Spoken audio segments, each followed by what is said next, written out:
Hey everyone, it's Anthony.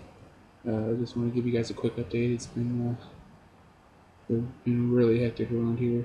I've not been able to make the videos I've been wanting to make, but hopefully that'll change in the next week or so. I'll get more into that in the next video.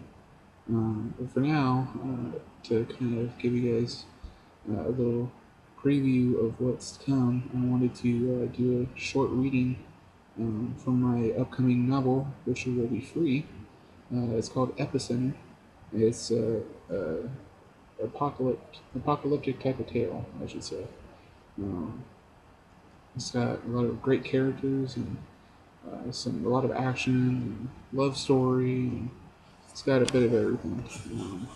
So I just thought I'd read a quick excerpt for you guys. So without further ado, here's a small little snippet from Epicenter. His name was Thomas King.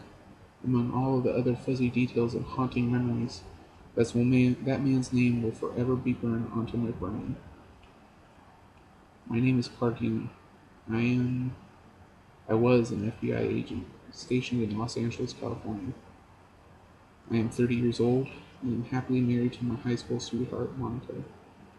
The events I am about to write down in these journals, or memoirs, or whatever it is you want to call them, are a look into the events that led into the current human populace, into the horrific situation it is currently in. You see, when the world ends, the first question that people who are left ask is, how do we survive? That is a good question, but one that cannot be answered without knowing what led to us being in the situation where we have to survive. No, the most important question one must ask themselves is, how did this happen? Well, I'm here to tell you. You see, not many people who survived the end of the world can say they were there at the beginning of the end. My wife and I, however, were there. We not only witnessed the end of everything we knew, but had a hand to play in the events that turned the world upside down. Whether we can survive the year to come and rebuild is a question I cannot answer. The only thing I can do is give you the facts, and hope that you can use the information I give you to prepare yourselves and survive. It was October 18th, 2013. I remember the day because it had been a day where 3 months of work and agitation finally came to an end. Little did I know that I was trading one horror for another. You see, during the middle of the previous summer, a string of brutal murders had occurred in this large metropolis of Los Angeles. The victims were all young women between the ages of 18 and 28, and all of them were nurses or doctors.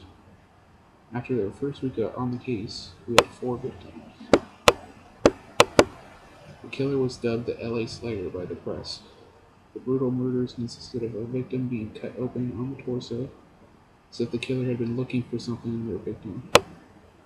While no organs were missing from the women's torsos, their skulls were also cut open on top, most likely by a bone saw, and the brains had been removed. The killer did not stage the victims in any sort of fashion. The murderous son of a bitch just threw them aside like trash. However, we knew that the killings hadn't been committed on where we found the bodies, because there was no blood on the scene. Therefore, the killing had been committed elsewhere. When the autopsy results came back on the first 4 victims, it was clear that the cuts on both the torso and skull had been done with a skilled hand, or someone who had experience with medical tools, such as bone saws and scalpels. So, I first focused my attention on surgeons at the hospitals that the woman worked at, but unfortunately I couldn't gather a suspect. As I continued to investigate over the months, the death toll began to climb, until by that October day, we had a total of 16 victims, all killed in the same fashion. As an FBI profiler, I determined that our suspect was likely a white man, around 40 years old, and with a background in medicine or scientific research. The killer likely lived alone, and was an outsider who valued his privacy and had no ties to the community. He likely held an obsession with his work, both professionally and the late-night killings he partook in. His father likely abandoned him when he was a boy, and his mother blamed him on the father leaving. The killer probably endured years of torment and resentment until finally He killed the mother, making it look like a medical incident. Probably adopted a new identity, gained a hefty payout from the mother's will, and went to medical school. By the time that October 18th rolled around, I was at my wit's end. You see, on top of the pressure of capturing this sick piece of shit, I had a pregnant wife at home.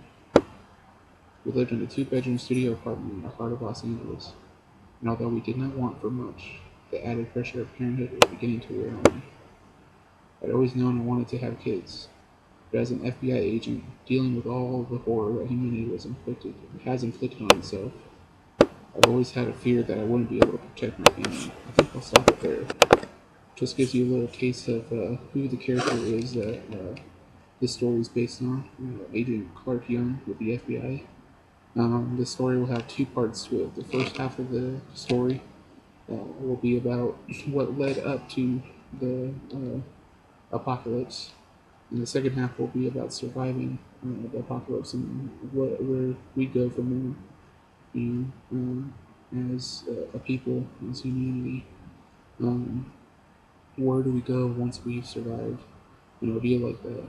Do we rebuild? Do we just try and survive until the worst is over, or do we fight and keep going? Do we find a way to move on? Um, and I think the question of whether we decide to move on with our lives is something that can be applied to normal life. No apocalyptic tales necessarily, just normal life. We have to deal with pretty tough situations. We can either let it bear down on us, we can let it overcome us until we can't breathe anymore, or we can fight it and we can find a way to survive and to not just survive but to thrive, to become better for it. And that's what I hope to accomplish with this novel, and to showcase with this character specifically, Clark Young. This is a standalone short story. I'm not planning this to be a series or anything. I just wanted to have a free short story that I would also turn into like a video, audio, little series for me, just giving you guys a reading of the novel once it's completed. Hopefully that'll be done within the next couple of weeks, and I'll be able to start filming those videos, and you'll be able to go download the book for free on Amazon Kindle. So look for more details on that when it comes. Thanks for watching, guys. I appreciate you guys taking the time to watch this video. Question of the day, obviously, I think should be, what do you guys think of the book so far? It's just a short little snippet. You get a glimpse of a serial killer plot, and you get a little glimpse into the mindset of this main character. But there is going to be a lot more action. There is going to be a supernatural element to it. And I just hope you guys enjoy it a lot. I really, really do. Please subscribe to the channel. I appreciate you guys who already subscribed to the channel supporting it. If you guys could just, everyone, subscribe to the channel, and then also like this video, comment on it. I know the whole Google Plus thing is throwing everyone, but I'm sure we'll get used to it once we've had time to acclimate to it. But if you guys can just leave comments, like the video, share it, favorite it, and still subscribe to the channel, I'd appreciate it. And that's about it for me. Thanks, guys, for watching. This is Anthony Avina, and I'll talk to you guys soon. Peace out.